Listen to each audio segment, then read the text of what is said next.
এমন কি কথা বলতে চান তাকে আমাদের অনুষ্ঠানের মাধ্যমে যেটা আদৌ বলা হয়নি? না, বলা হয়েছে অনেকবার। সেটা হচ্ছে আমি তাকে কখনো ক্ষমা করব না। তার হাতে আমি আংটি পরিয়েছিলাম, 15 টাকা দামের আংটি ছিল, 15 টাকা মূল্য ছিল সেটা।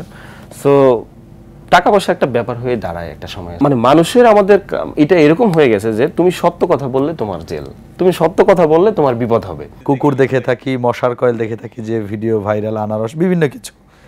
এই আইডিয়াটা কেন, মানে মশার কয়েল বা কুকুর কেন? মশার কয়েল স্টপ করে দিয়েছিলাম, যে সবসময় তো আর মশা থাকে না বৃষ্টি বাদল না থাকলে।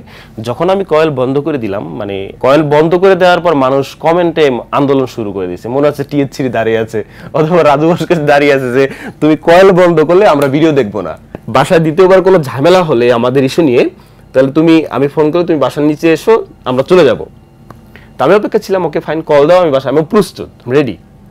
ওই কলটা আর আসে নাই, ওই কলটা আর ওই পাশ থেকে আর আসে নাই। হ্যাঁ, অলরেডি তার বাবু আছে, মানে যে বাবুর বাবা আমি হতে চেয়েছিলাম, বাট আমি মামা হয়ে গেছি। যে যেখান থেকে দেখছেন বাংলা ভিশনের বিশেষ আয়োজন আনন্দ আড্ডায় আপনাদের সাথে আছি আমি শুভ খান, এবং আজকে যিনি আমাদের সাথে অতিথি হিসেবে স্টুডিওতে রয়েছেন তিনি হচ্ছেন নুরুজ্জামান কাফি। আপনারা যাকে সবাই চেনেন, সোশ্যাল মিডিয়ার ভাইরাল ব্যক্তিত্ব। ক্রিকেট নিয়ে নানা ধরনের ভিডিও বানিয়ে কিন্তু তিনি সোশ্যাল মিডিয়াতে পরিচিতি লাভ করেছেন। কাফি ভাই, কেমন আছেন? আলহামদুলিল্লাহ, মহান আল্লাহ তাআলার অশেষ রহমতে নিয়ে খুব ভালোবাসায় ভালো আছি। আপনি কেমন আছেন? এই তো মাশাআল্লাহ ভালো আছি। অনেক ব্যস্ততার মধ্যে আমাদের স্টুডিওতে এসেছেন, এজন্য বাংলা ভিশনের পক্ষ থেকে আপনাকে অনেক অনেক ধন্যবাদ। হ্যাঁ, বাংলা ভিশন এরকম একটা রেসপেক্টেবল জায়গায় আমার যে স্থান হয়েছে সেজন্য আমি আসলে খুব আনন্দিত। শুরুতে যদি কাফি ভাই আপনাকে বলি যে বর্তমান ফেসবুক আমরা সবাই ব্যবহার করি, ফেসবুক ভালো কাজেও ব্যবহার হচ্ছে, খারাপ কাজেও ব্যবহার হচ্ছে। সেই জায়গায় আপনি কন্টেন্ট ক্রিয়েটর হওয়ার ইচ্ছে জাগলো কিভাবে আসলে?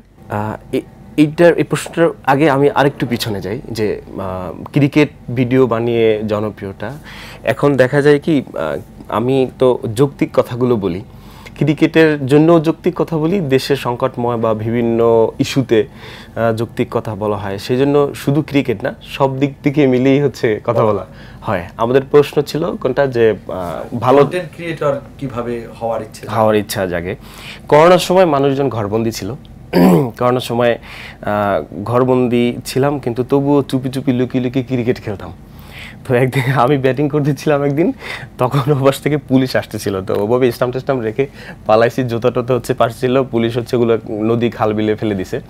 তো এখন ক্রিকেট খেলাও আর যাবে না, মানে কোনো হচ্ছে আর স্কোপই নেই, ঘরবন্দি মানে ঘরবন্দি হয়ে থাকতে হবে। আর বাসা থেকে একটা চাপ সৃষ্টি হচ্ছে যে মৃত্যুর ভয় নাই, মানে পুলিশ প্রশাসন সব লকডাউন, তবুও তোমরা খেলতে যাও। তো একদমই ঘরবন্দি, ফোন মানে টিপাটিপি করতে আর কতক্ষণ ভালো লাগে। তখন দেখলাম যে মানে ঢাকাতে যে ভাই ব্রাদার ছিল বা যাদের একটু বাসা বাড়ি স্পেস আছে, তারা ভিডিও টিডিও বানাচ্ছে, ফানি দুষ্টামি মনে করছে। তখন চিন্তা করলাম যে তাদের ভিডিও দেখছি, হাসছি, আমি কেন নয়। তখন হচ্ছে আমিও টুকটাক, তখন আমার পেজও ছিল না প্রোফাইলে, তখন আমিও টুকটাক মুড়ি খাচ্ছি বা এটা করছি সেটাকে টুকটাক আপলোড করতে শুরু করলাম।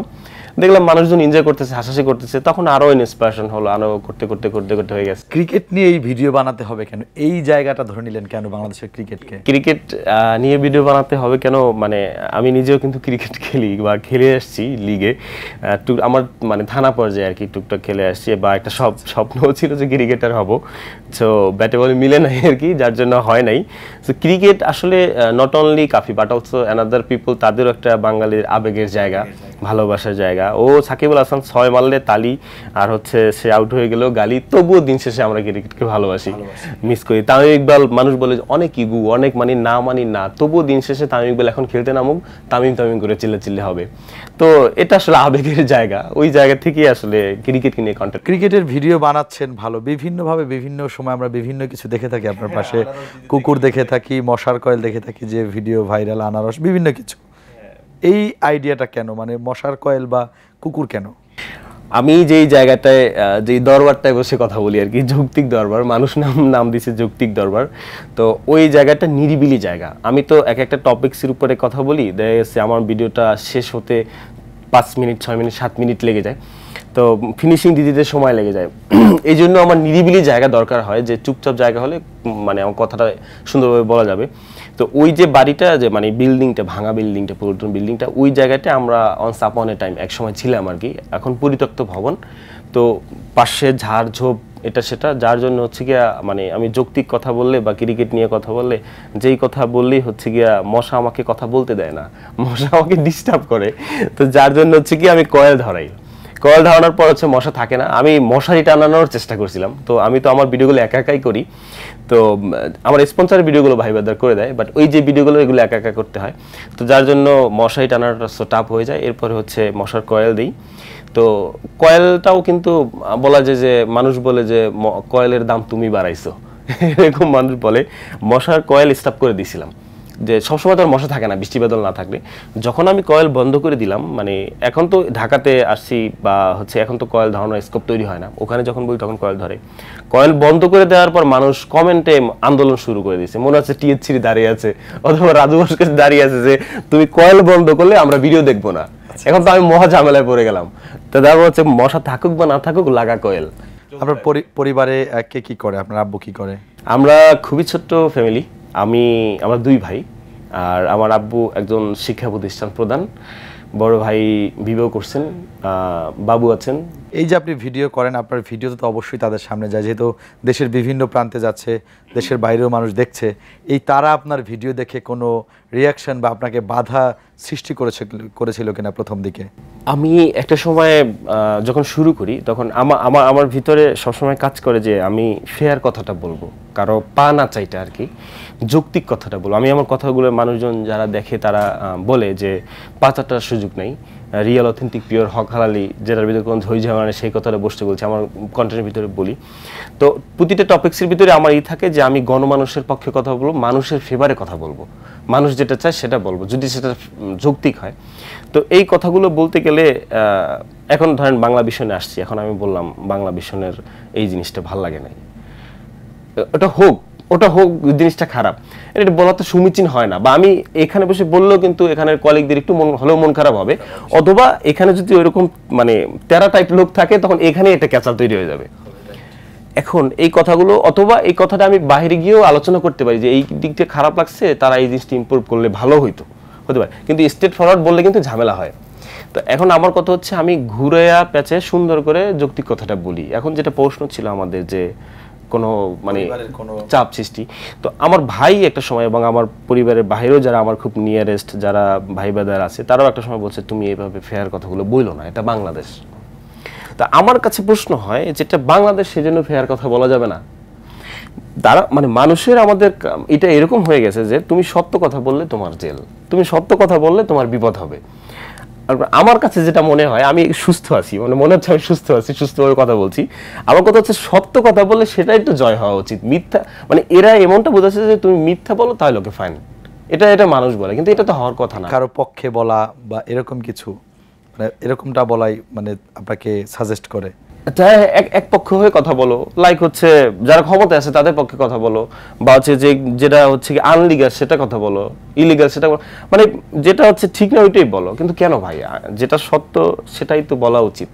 এবং সেই জায়গাটায় বলে বলে মানে শুরুতে যারা আমাকে বলতো যে তুমি এটা বইলো না, আমি ওইটাই বলে আসছি। আমার সবসময় কনসেপ্ট কাজ করছে যে আমি সত্য বলি কিনা, ওইটা বলতে বলতে আলহামদুলিল্লাহ এই জায়গাটায় আসছি। এখন আমি সর্বস্তরের মানুষের ভালোবাসা। আপনার পেজ তো প্রায় 10 লাখের কাছাকাছি ফলো, আলহামদুলিল্লাহ প্রায় হয়ে যাচ্ছে।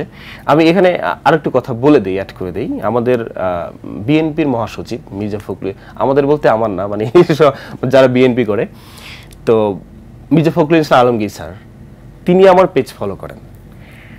বিএনপির চ্যাপ্টার গেল, আমাদের আওয়ামী লীগের আইসিটি প্রতিমন্ত্রী জুনায়েদ আহমেদ পলক ভাই, তিনি আমার পেজ ফলো করেন। এটা মানে ভাব দেওয়া ঘেরাম দেখাচ্ছেন, বাস্তবতা বলছি আর কি। তো এখন তাহলে আমি কোন দল করি? 2 দলের মানুষই তো আমাকে ফলো করছে। আর আমি কোনো দল করি না, সোজা সাপটা কথা বলি, যেটা ফেয়ার মনে হয় সেটাই বলি, 5-4টার সুযোগ নাই, মানে সত্য কথাটা বলে যাবো ইনশাআল্লাহ। এই যে কেমন লাগে এখন বাইরে অনেক মানুষ চেনে, আপনাকে দেখলেই চেনে, মানে মাঝে মাঝে একটু প্যারা হয়ে যায়, মানে একটা কাজ করতে গেলাম, মানে এত সেলফি এত কিছু হয়, প্যারা না, এটা ভালোবাসা, সুখের বিড়ম্বনা, এটা ভালোবাসা। এটা তারা আছে বলি এই জায়গাটায় আসা, এটা প্যারা বলা যাবে না, এটা ভালোবাসা, এটা চলমান থাকুক, আরো বাড়ুক। আপনার ভিডিওতে দেখে থাকি যে আপনি আপনার ভালোবাসার মানুষকে নিয়ে অনেক কিছু বলেন, যে চলে গিয়েছে বা টাকা ছিল না তখন, এখন অনেক টাকা আপনার। এই বিষয়টা এখন আমার টাকা মানে এখন আমার টাকার জন্য হয়তো ভালোবাসার মানুষটি চলে গিয়েছে, এরকম কিছু এটা সত্য। দেখেছি। এই জায়গাটা যদি আমাদের দর্শকদেরকে যদি একটু বলতেন, কেমন ভালোবাসা ছিল, কতদিনের সম্পর্ক ছিল, নাম না বলা গেলে আমি আমি সমস্যা নেই। আমি আমি 3-4 দিন আগে সিলেট জাফলং গিয়েছিলাম, একবার ওই বর্ডার শেষ সময় তামাবিল বর্ডার, বাংলাদেশ বর্ডার। তো আসার সময় হচ্ছে আমার ওই 4 জন গেছিলাম আমরা 2টা বাইকে। তো আমার ছোট ভাই একটু অ্যাক্সিডেন্ট করে, তো ও হচ্ছে সিলেট থেকে হচ্ছে বাসে চলে আসে। তারপর আমরা 2টা ভাই আর কি 2 বাইকটা ড্রাইভ করে লং 300 কিলোমিটার চালিয়ে আসি। তারপর এই যে কাঁচপুর ব্রিজ, চিটাগাংয়ের কাঁচপুর ব্রিজ, তো আমার প্রাক্তনের বাসা হচ্ছে ওইদিকে আর কি, তো ড্যামরাতে। তো ওই কাঁচপুর ব্রিজ হয়ে আমি আসি, ঢাকাতে ঢুকি। ঢাকা তখন 1-1:30টার মতো বাজে রাত। তো খুব ক্লান্ত, 300 কিলোমিটার রাইড করে আসা। তারপর হচ্ছে ওই বাসার একটু একটা পয়েন্টে গিয়ে আর কি, চৌরাস্তা, ওখানে গিয়ে হচ্ছে আমি রাত 1:30টার সময় একটা ছবি তুলে আসি, মানে আমার নিজের আর কি, যে আমি এই জায়গাটা আসছি। আমি এটা তুলে কেমন যেন আমার কাছে আনন্দ বা একটা তৃপ্তি কাজ করছে। এবার চলে যাই যে টাকা পয়সা। বাসায় ছিলেন? হ্যাঁ, বাসা কেন চিনবো না। সে কি বিয়ে হয়ে গেছে? হ্যাঁ, অলরেডি তার বাবু আছে, মানে যে বাবুর বাবা আমি হতে চেয়েছিলাম, বাট আমি মামা হয়ে গেছি। দুঃখজনক, হতাশাজনক আমার জন্য, অনেক কষ্টদায়ক। কষ্টজনক। বাট না, আমার কাছে একটু প্রাউড ফিল হয়। মানে এই যে তার হাজবেন্ড তাকে কোনো কিছু করে কিনা, তার নাম কি আপনি প্রকাশ করেন নাকি? না, আমি এই কখনোই বলিনি, কোনো জায়গায় আমি নাম বলিনি।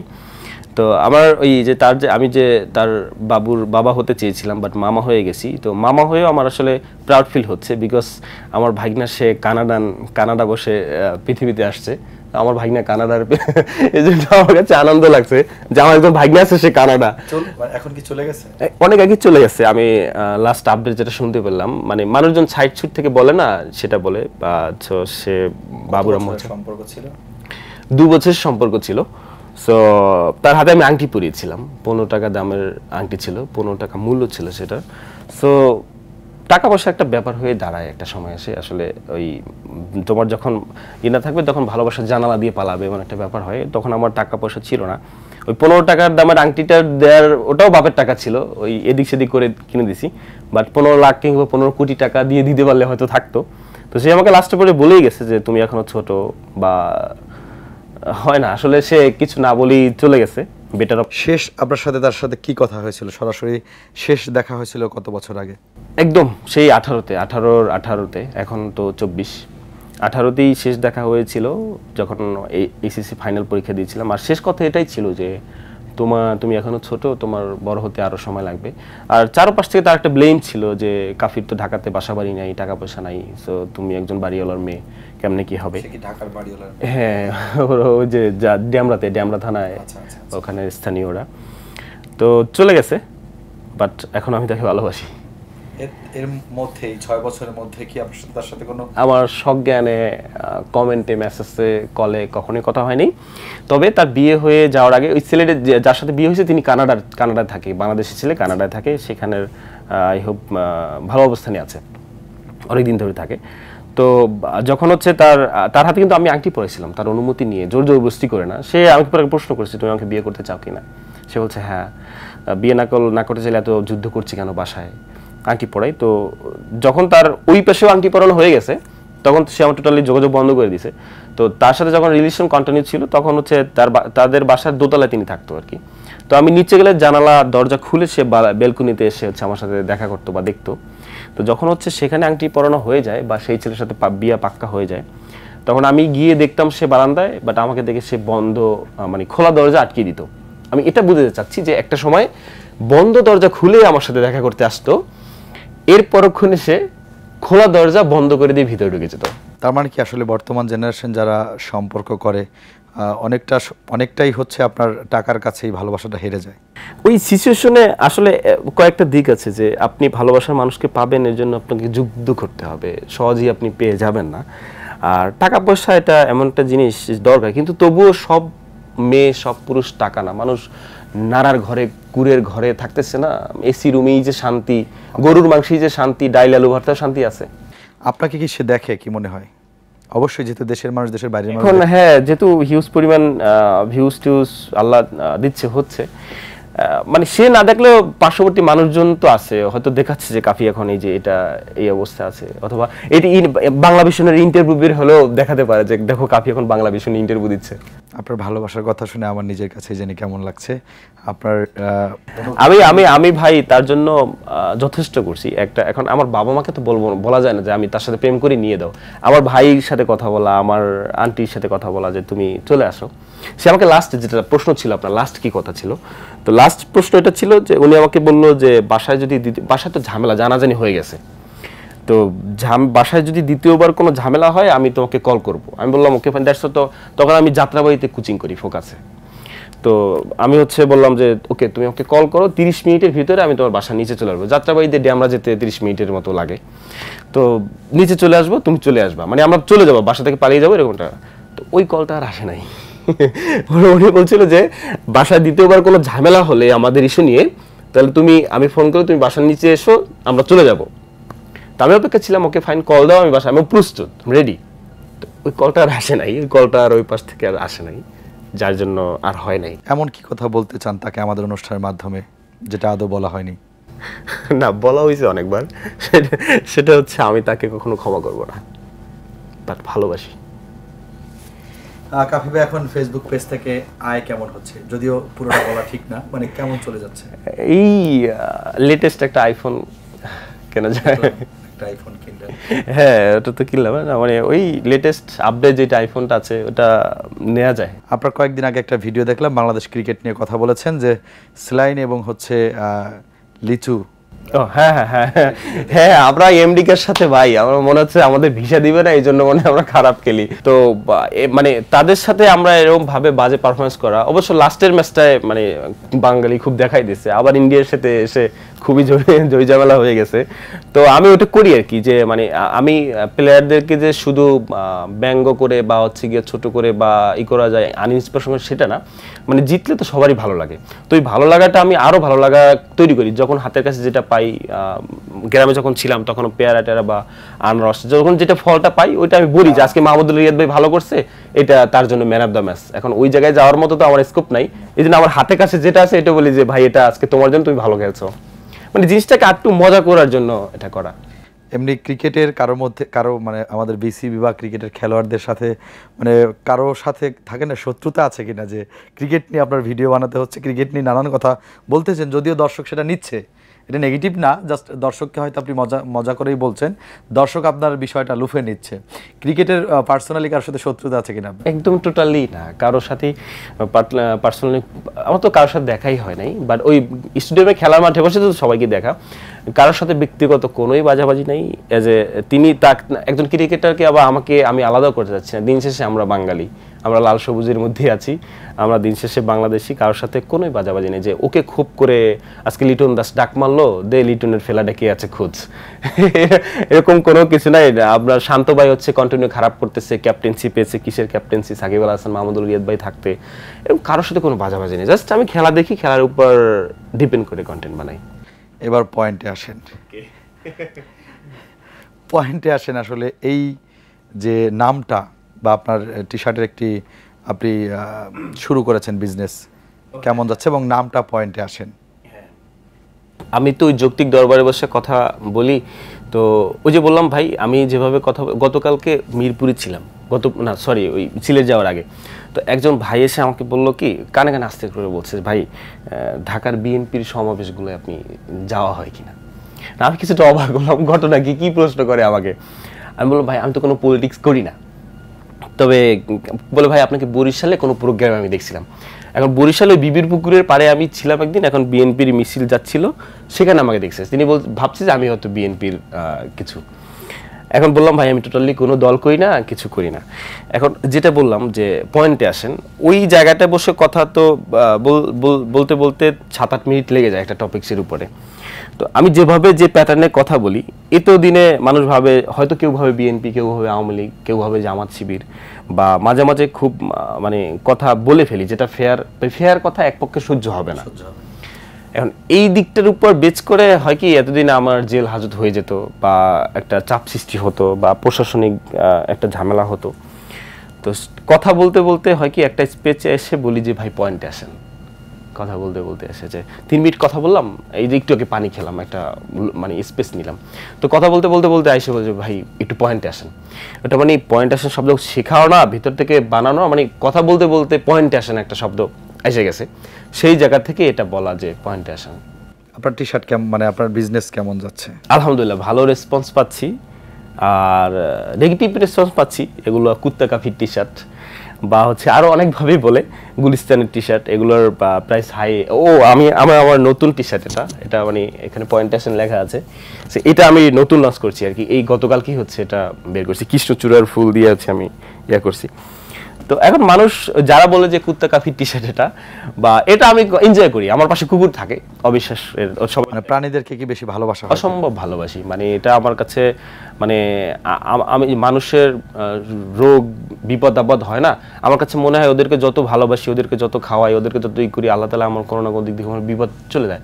আমরা রাস্তা দিয়ে যাচ্ছি, একটা অ্যাক্সিডেন্ট করতে পারি, আমার কাছে ওই থিঙ্কিংটা হয়, এদেরকে আমি যত খাওয়াই তত আমার আল্লাহ মানে আমার বাড়াই দেয়, এরকম ব্যাপারটা হয়। এদেরকে আমি অসম্ভব ভালোবাসি। আর টি শার্ট যেটা বললেন আলহামদুলিল্লাহ চলতেছে ভালোই। আর যারা আমাকে গালিগালাজ করে তারা টি শার্ট কিনেও না কখনো, ওই জাস্ট বলে। এবারের বিশ্বকাপ নিয়ে কি প্রত্যাশা করছেন, টি-20 ওয়ার্ল্ড কাপ নিয়ে? আমি তো এখন তো হচ্ছে আমি তো কাপ নেওয়ার চিন্তা ভাবনা করতেছি। আমি তো আগে ভাইবেদারকে বলছি যে এবার হচ্ছে কাপ নিবে বাংলাদেশ, মানুষ কেউ বিশ্বাসই করতে চায় না এই কথা, কিন্তু এখন আরো একটু ভালোভাবে বিশ্বাস করা উচিত যে আমাদের ক্রিকেট টিম তো এখন মায়ের দোয়া টিম হয়ে গেছে। সাকিব আল হাসান ভাই সেও বলছে যে আমাদের তো এখন দোয়া চাইতে হয় না, কারণ এটা আমার মায়ের দোয়া টিম হয়ে গেছে।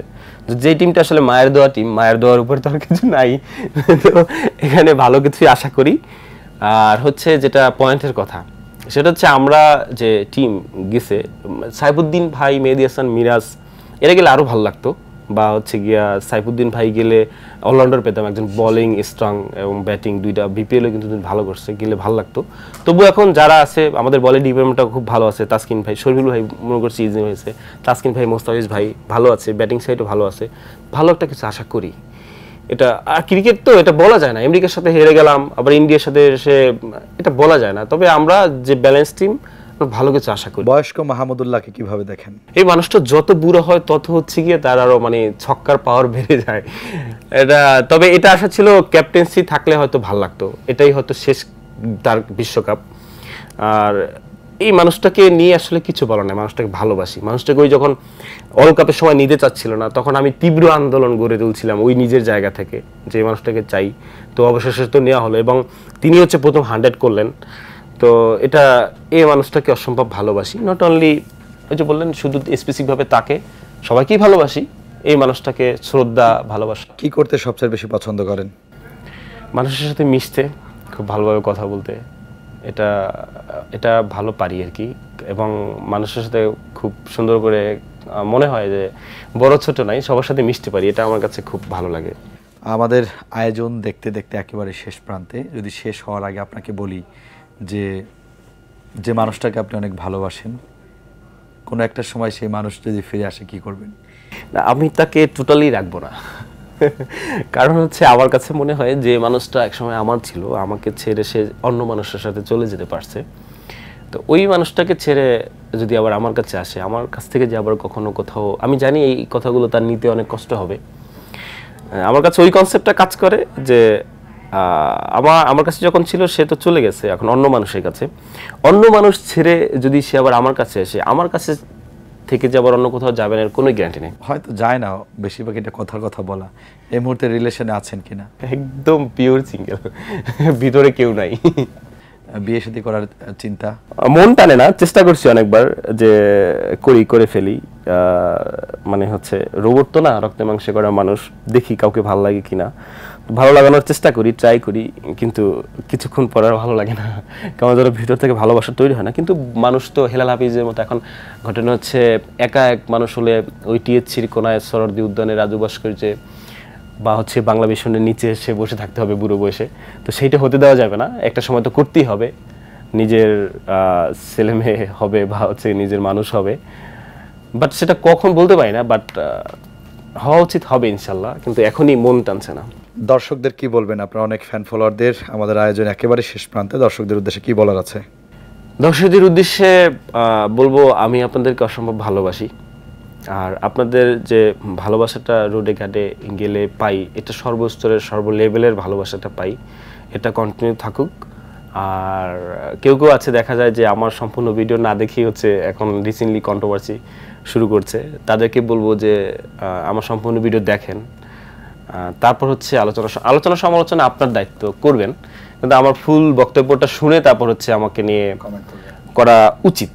আর আমি আসলে কোনটা বলতে চাই যে বন্যা নিয়ে কি আমি আসলে ফাজলামি করছি কিনা বা করি কিনা, মানুষ এটা বলে যে তুমি বরিশালে বন্যা নিয়ে ফাজলামি করছো। আমি তো এতটাও হচ্ছে বিকৃত মস্তিষ্কের মানুষ না, বা আমি ওই সমস্ত পাতা টাতা তো খাই না যে একবারে আমি উল্টোপাল্টা হয়ে গেছি। আমি তো সুস্থ মানুষ, তো বন্যা নিয়ে ফাজলামি করার আমার তো কোনো মানেই হয় না। আমি বরংস মানে কম্পেয়ার করেছিলাম যে সিলেটে বন্যা যেটা সেটা হচ্ছে 30 দিন ব্যাপী, অনেক দিন, লং টাইম ছিল। বরিশালের বন্যা যেটা সেটা জোয়ারে উঠে প্লাবিত হয়ে ভাটায় আবার নেমে যায়। তার মানে এই না যে ক্ষয়ক্ষতি হয় না, এই 7 সালের সিডরের বন্যার চেয়েও মারাত্মক ক্ষয়ক্ষতি হয়েছে, বা কোথাও কোথাও বাঁধ ভেঙে ভিতরে পানি ঢুকে গেছে, বাট ক্ষয়ক্ষতি হয়েছে। কিন্তু মানুষ এটা বিশ্বাসই করতে চায় না। মানুষ শোনা কথা বলে না এরকম যে তুমি নাকি বলছো, কোথায় বলছি দেখাও যে বন্যা হয় নাই, ক্ষয়ক্ষতি হয় নাই। এই জন্য অডিয়েন্সকে বলবো যে আমার সম্পূর্ণ কথাটা শোনেন, যেই টপিকসই বলি না কেন, তারপর মন্তব্য করেন। আর যদি হাতে সময় না থাকে, না শুনেন, সেই দায়িত্ব তো আমার না। বাট আমি আপনাদেরকে অসম্ভব ভালোবাসি, আপনাদের দোয়া চাই। দর্শক, আপনারা দেখছিলেন বাংলা ভিশনের বিশেষ আয়োজন আনন্দ আড্ডা অনুষ্ঠান, এবং আমাদের পুরো আয়োজন জুড়ে আমাদের সাথে ছিলেন নুরুজ্জামান কাফি, যাকে আপনারা চেনেন এবং জানেন, তার ভিডিও দেখেন, বিভিন্ন রকমের ভিডিও নিয়ে প্রতি সময় আপনাদের সামনে উপস্থিত হয়ে থাকেন। আজকের মতো আমাদের বিদায় নিতে হচ্ছে। সবাই ভালো থাকবেন, সুস্থ থাকবেন, বাংলা ভিশনের সাথেই থাকবেন। আল্লাহ হাফিজ।